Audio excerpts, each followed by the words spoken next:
ዕለተ ቅዳሜ ጥር 23 ቀን 2018 ዓ.ም ላይ እንገኛለን። ሰላም ጤና ይስጥልን። የተወደዳችሁና የተከበራችሁ የኢትዮስ ሚዲያ ቤተሰቦች እንደምን ዋላችሁ? ከተለያዩ ታማኝ መረጃ ምንጮች የደረሱንን ሰበር ዜናዎች ይዘን ቀርበናል። በቅድሚያም አርዕስተ ዜና። አገዛዙ በትግራይ እንትጮና ገንደብታ ከተሞች የድሮን ጥቃት ፈጽሟል።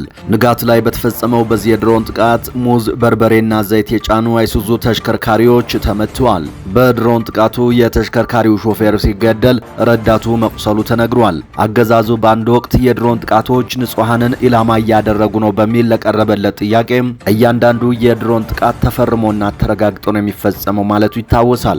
ነገር ግን እየሆነ ያለው ተቃራኒ ሆኗል። በዝርዝር መረጃውን ሰሙታላችሁ። ከአማራ ሕዝብ የበለጠ ተደራጅቶ የእኛን ትግል ሊጠልፍ የሚችል ኃይል የለም ሲሉ ጀነራል ተፈራ ማሞ ተናገሩ። የሰሞኑን የፖለቲካ ትኩሳትና የትግል አቅጣጫ በተመለከተ ጀነራል ተፈራ ማሞ አነጋጋሪ የሆነ መልእክት አስተላልፈዋል። የፋኖ አቋምስ ምን ይሆን የሚለውን በዝርዝር እንመለከተዋለን። የትግራይ የፖለቲካ ፓርቲዎች በክልሉ የጦርነት ስጋት በማየሉ ዓለም አቀፍ አደራዳሪዎች በአስቸኳይ ጣልቃ እንዲገቡ አሳሰቡ። በትግራይ ክልል የሚንቀሳቀሱ ተቃዋሚ የፖለቲካ ፓርቲዎች በተናጠል በጻፉት ደብዳቤ በክልሉ ዳግም ጦርነት ሊቀሰቀስ ይችላል የሚል ከፍተኛ ስጋት እንዳላቸው በመግለጽ ዓለም አቀፍ አሸማጋዮችና የፕሪቶሪያ ሰላም ስምምነት ዋስትና ሰጪዎች በአስቸኳይ ጣልቃ እንዲገቡ ጥሪ አቀርበዋል። የፓርቲዎቹን መግለጫም የምናሰማችሁ ይሆናል።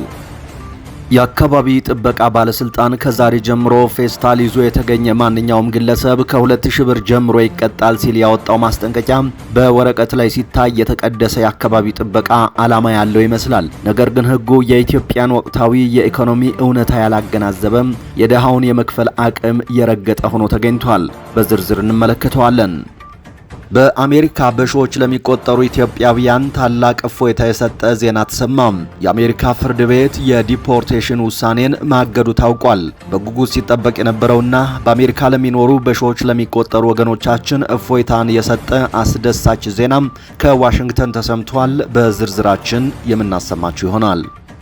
ክቡራትና ክቡራን የቻናላችን ቤተሰቦች ቆይታችሁን ከኛ ጋር ካደረጋችሁ እነዚህን ያስተዋወቅናችሁን አርዕስተ ጉዳዮችና ሌሎችንም ዝርዝር መረጃዎች የምናቀርብላችሁ ይሆናል። በየቀኑ አዳዲስ መረጃዎችን ከኛ ለመከታተል ቻናሉን ሰብስክራይብ፣ ቪዲዮውን ላይክና ሼር ማድረጋችሁን አትዘንጉ።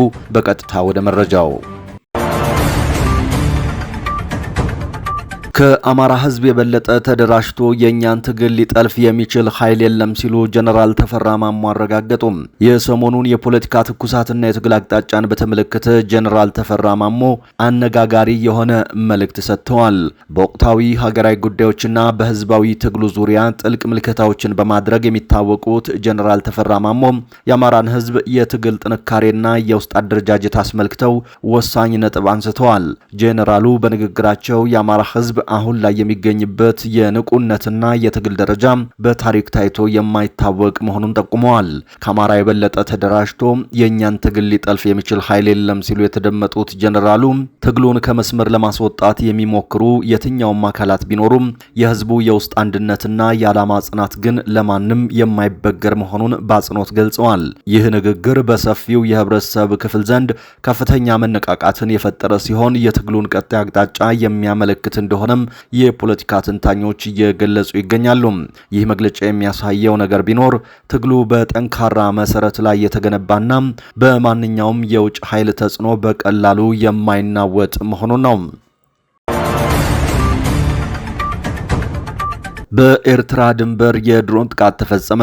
በትግራይ ክልል ማዕከላዊ ዞን ከአድዋ ወደ አዲግራት በሚወስደው መንገድ ላይ በምትገኘው ታሪካዊቷ ከተማ እንትጮና ገንዳብታ በተባሉ አካባቢዎች ዛሬ ሌሊት በተፈጸመ የድሮን ጥቃት የአንድ ሰው ሕይወት ሲያልፍ በንብረት ላይ ከፍተኛ ውድመት መድረሱን የከተማው አስተዳደር አስታውቋል። የድሮን ጥቃቱ የተፈጸመውም ሙዝ፣ በርበሬና ዘይት በጫኑ አይሱዙ ተሽከርካሪዎች ላይ ነው። ጥቃቱ የተፈጸመው በክልሉ ከሰሞኑ የተከሰተውን የጸጥታ ችግር ተከትሎ መሆኑ ተመላክቷል። እንደ እንትጮ ከተማ አስተዳደር መግለጫ ከሆነ የመጀመሪያው ጥቃት ሌሊት 9 ሰዓት ተኩል እስከ 10 ሰዓት ባለው ጊዜ ውስጥ የተፈጸመው የምግብ ዘይትና ሙዝ እንዲሁም ቡና ጭነው በጉዞ ላይ በነበሩ ሁለት የአይሱዙ የጭነት መኪኖች ላይ ነው። በጥቃቱ የአንድ አሽከርካሪ ሕይወት ወዲያውኑ ሲያልፍ፣ ረዳቱ ላይ ደግሞ ከፍተኛ የአካል ጉዳት እንዳጋጠመ ታውቋል። እንትጮ ከአድዋ ከተማ በስተ ምስራቅ እንዲሁም ከአዲግራት በስተ ምዕራብ የምትገኝ እንደመሆኗ መጠን ለንግድ እንቅስቃሴ ቁልፍ መተላለፊያ መከላከያ ናት። በተመሳሳይ ሁኔታ ሌላኛው የድሮን ጥቃት ማለዳ 11 ሰዓት ተኩል ላይ በገንዳብታ እንዳ ማርያም ሸዊቶ በተባለ ስፍራ በርበሬና የተለያዩ የንግድ ሸቀጣ ሸቀጦችን ጭነው ይጓዙ በነበሩ መኪኖች ላይ ተፈጽሟል የተባለው። በአካባቢው የሚገኙ ነዋሪዎችና የዓይን እማኞች እንደገለጹት ሰሞኑን ያለውን ግጭት ተከትሎ የሚንቀሳቀሱ የመንግስት ድሮኖች የተሳሳተ ኢላማ ላይ እያረፉ መሆኑ ለሰላማዊ ሰዎች ሕይወት ማለፍና ለንብረት ውድመት ምክንያት እየሆነ ይገኛል። የከተማው አስተዳደር በደረሰው አደጋ የተሰማውን ጥልቅ ሐዘን ገልጾ አካባቢው ካለው ስልታዊ ጠቀሜታ አንጻር ተመሳሳይ ጥቃቶች ዳግም ሊከሰቱ ስለሚችሉ ህዝቡ በማንኛውም እንቅስቃሴ ወቅት ከፍተኛ ጥንቃቄ እንዲያደርግ አሳስቧል።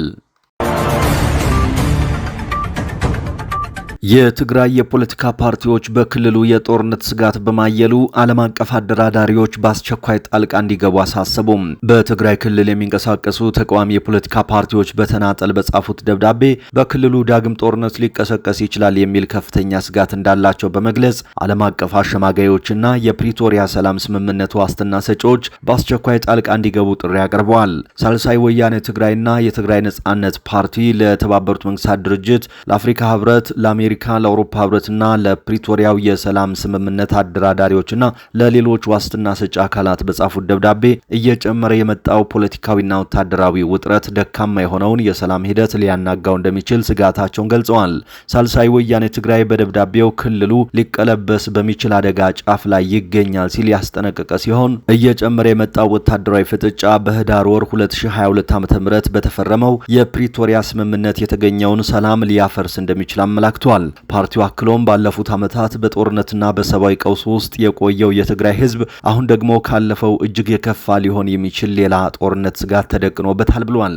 አደጋውን ለመከላከል ያለው እድል በፍጥነት እየጠበበ ነው ያለው ፓርቲው ዓለም አቀፉ ማህበረሰብ ዝምታን መርጦ እርምጃ የማይወስድ ከሆነ ጦርነቱ በትግራይ ብቻ ሳይሆን በመላው የአፍሪካ ቀንድ ላይ ሊቀለበስ የማይችል ጥፋት እንደሚያስከትል አስገንዝቧል። ድርጅቱ ለውጥረቱ መርገብ ከፍተኛ ዲፕሎማሲያዊ ጣልቃ ገብነት እንዲደረግ፣ የትግራይ የግዛት አንድነትና አስተዳደራዊ ወሰኖች እንዲከበሩ፣ ተፈናቃዮች በክብር እንዲመለሱ እንዲሁም የሰላም ስምምነቱን አፈጻጸም የሚከታተሉ ገለልተኛ አካላት ስራቸውን እንዲቀጥሉ ጠይቋል። ይህ ደብዳቤ ግልባጭ ለትግራይ ክልል ጊዜያዊ አስተዳደርና ለፌዴራል መንግስቱ መሆኑ ተመላክቷል።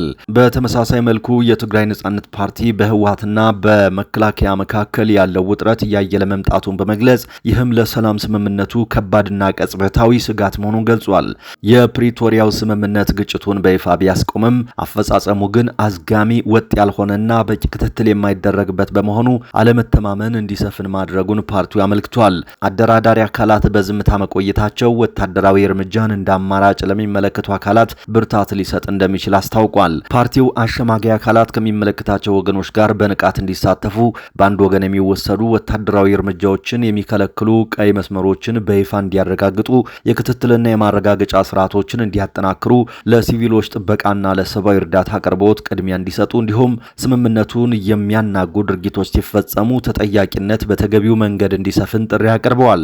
ሁለቱም ፓርቲዎች በትግራይ ክልል ሌላ ዙር ጦርነት ከተከሰተ ለዓመታት በግጭት በጅምላ መፈናቀልና በኢኮኖሚ ውድመት ለደከመው ህዝብ እጅግ አስከፊ እንደሚሆን አጽንኦት ሰጥተዋል። ዳግም ሊቀሰቀስ የሚችለውን ግጭት መከላከል የሚቻል መሆኑን በመግለጽ ዓለም አቀፍ ባለድርሻ አካላት በአስቸኳይ በገለልተኝነትና በቁርጠኝነት እርምጃ እንዲወስዱ ጠይቀዋል። በተጨማሪም ሁለቱም ፓርቲዎች ለሰላማዊ የፖለቲካ ትግል ቁርጠኛ መሆናቸውን በመግለጽ አሸማጋይ አካላት ያለምንም መዘግየት ተግባራዊ እርምጃ እንዲወስዱ አሳስበዋል። በሌላ በኩል ትግራይ ዲሞክራሲያዊ ስምረት ፓርቲ ባወጣው መግለጫ የፕሪቶሪያው የሰላም ስምምነት ሙሉ ለሙሉ ተፈጻሚ እንዲሆን ዓለም አቀፍ ማህበረሰቡ ሁሉን አቀፍ ጫና እንዲያደርግ ጥሪ አቀርቧል።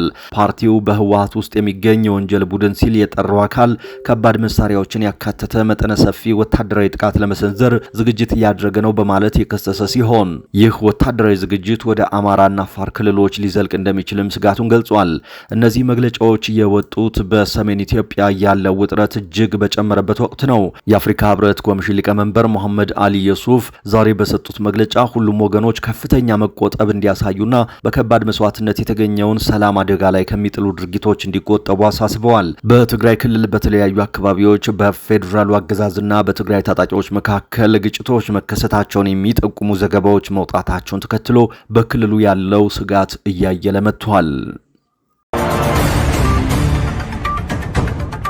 በፌስታል ሰበብ የታወጀው አዲሱ አፋኝ ሕግ የህዝቡን ቁጣ ቀስቅሷል። የአካባቢ ጥበቃ ባለስልጣን ከዛሬ ጀምሮ ፌስታል ይዞ የተገኘ ማንኛውም ሰው ከ2000 ብር ጀምሮ ይቀጣል ሲል ያወጣው ማስጠንቀቂያ በወረቀት ላይ ሲታይ የተቀደሰ የአካባቢ ጥበቃ ዓላማ ያለው ይመስላል። ነገር ግን ሕጉ የኢትዮጵያውያን ወቅታዊ የኢኮኖሚ እውነታ ያላገናዘበ የድሃውን የመክፈል አቅም የረገጠ ሆኖ ተገኝቷል። በኑሮ ውድነት እቶን ውስጥ እየተቃጠለ ያለን ህዝብ አማራጭ ሳያቀርቡ በከባድ ቅጣት ማስፈራራት ከመንግስት ተጠያቂነት ይልቅ የዲክታተርነት ባህሪ የሚንጸባረቅበት እርምጃ መሆኑን የሚያረጋግጡ 5 አስደንጋጭ ምክንያቶች ወጥተዋል። አንደኛ፣ ህጉ የድሆች መቅጫ እንጂ ፍትህ አይደለም። በሀገራችን የአብዛኛው ሰራተኛ አማካይ ገቢ እጅግ ዝቅተኛ ነው። አስቡት፣ አንድ በወር 4000 ብር የሚያገኝ ወይም ዕለት ዕለት እየሰራ የሚያደር ምስኪን ዜጋ በድንገት የቲማቲም መያዣ ፌስታል ይዞ ቢገኝ የሚቀጣው 2000 ብር ነው። ይህ ማለት የአንድን ደሞዝተኛ የወር ገቢ 50% ወይም ግማሽ በቀን ብርሃን መቀማት ማለት ነው። ይህ ህግ ዜጋው በግማሽ ደሞዙ የቤት ኪራይ እንዲከፍል፣ ልጆቹን እንዲመግብ ወይስ በረሃብ እንዲቀጣ እየፈረደበት ነው። ይህ ፍትህ ሳይሆን ኢኮኖሚያዊ ጭካኔ ነው በሚል ተቃውሞ ቀርቦበታል። ሁለተኛው፣ ለሙስና የተመቻቸ ወርቃማ ዕድል ሆኖ ተገኝቷል። ይህ አዋጅ በይፋ ሲታወጅ በተዘዋዋሪ ለህግ አስከባሪዎች የሙስና በርን ወለል አድርጎ መክፈት ነው። በየመንገዱ የሚቆመው ፖሊስ ወይም ደንብ አስከባሪ ፌስታል የያዘን ሰው ሲያገኝ ሁለት አማራጭ ይሰጣል። 2000 ብር ትቀጣለህ ወይስ 500 ብር ጉቦ ሰጠ ትሄዳለህ። ዜጋውም የታወጀበት እስርና የ2000 ብር ቅጣት ስለሚከብደው ያለውን የመጨረሻ ሳንቲም ጉቦ ለመስጠት ይገደዳል። ህጉ ሙስናን በህግ ሽፋን እንደ ማስፋፋት ይቆጠራል። ሶስተኛ፣ የዲክታተርነት መገለጫ ሆኖ ተገኝቷል። በየትኛውም ፍትሃዊ ስርዓት አንድን ምርት ማገድ ሲፈለግ እርምጃው የሚጀምረው ከምንጩ ወይም ከፋብሪካና ካስመጪው ነው። ፌስታሉ በገበያ ላይ በስፋት እየተሸጠ ተራውን ተጠቃሚ ለምን ገዛህ ብሎ ማሳደድ አምባገነንነት ይሆናል። ዜጋው አማራጭ አጥቶ የሚጠቀምበትን ነገር ወንጀል አድርጎ መፈረጅ ህዝቡን እንደ ጠላት ከመመልከት አይተናነስም። አራተኛም፣ ቅድሚያ የሚሰጠው ጉዳይ ይህ ነው ወይ የሚል ጥያቄ ያስነሳል። ህዝቡ በዋጋ ንረት፣ በዘይትና ዱቄት ዋጋ መናር እንዲሁም በሰላም እጦት እየታመሰ ዛሬን እንዴት ልደር ብሎ በሚጨነቅበት ሀገር አገዛዙ ሙሉ ኃይሉን አሰማርቶ ፌስታል አደንን መያዙ በቁስል ላይ እንጨት እንደ መስደድ ይቆጠራል። የህዝቡ ጥያቄ ዳቦና ሰላም ሆኖ ሳለም ያገዛዙ መልስ ፌስታል ይዘሃል ቅጣት መሆኑ አሳዛኝ ሆኗል። አምስተኛ፣ አማራጭ የለሽና ጨካኝ እገዳ ሆኖ ተገኝቷል። በአዋጅ አትጠቀሙ ማለት ቀላል ነው። አማራጩን ማቅረብ ግን የመንግስት ግዴታ ነበር። በየጉሊቱ ሽንኩርት የምትሸምተዋ እናት የወረቀት ሻንጣ በነጻ ቀርቦላታል ወይ? አንድ ሰው ለ10 ብር ቲማቲም 20 ብር የጨርቅ ሻንጣ መግዛት ይችላል ወይ? በፍጹም። አማራጭ በሌለበት ሁኔታ እገዳ መጣል ህዝቡን ወደማይቻል አጣብቂኝ ውስጥ መክተት ነው። ይህ የፌስታል እገዳ አዋጅ ዓላማው ምንም ይሁን ምን አፈጻጸሙ ግን ፍትሐዊነት የጎደለው ነው ተብሎ ተተችቷል። አገዛዙ የቤት ስራውን ሳይሰራም ህዝቡን የሚቀጣ ህግ ዲክታተርነት እንጂ ፍትህ ሊሆን አይችልም በሚልም ተቃውሞ እየተሰማ ይገኛል። በአሜሪካ በሺዎች ለሚቆጠሩ ኢትዮጵያውያን ታላቅ እፎይታ የሰጠ ዜና ተሰማም። የአሜሪካ ፍርድ ቤት የዲፖርቴሽን ውሳኔን አግዷል። በጉጉት ሲጠበቅ የነበረውና በአሜሪካ ለሚኖሩ በሺዎች ለሚቆጠሩ ወገኖቻችን እፎይታን የሰጠ አስደሳች ዜና ከወደ ዋሽንግተን ተሰምቷል። በቦስተን የፌዴራል ፍርድ ቤት የፕሬዝደንት ዶናልድ ትራምፕ አስተዳደር በኢትዮጵያውያን ላይ ሊተገብር የነበረውን አስገዳጅ የሀገር ማስወጣት ወይም ዲፖርቴሽን ውሳኔ በጊዜያዊነት አግዷል።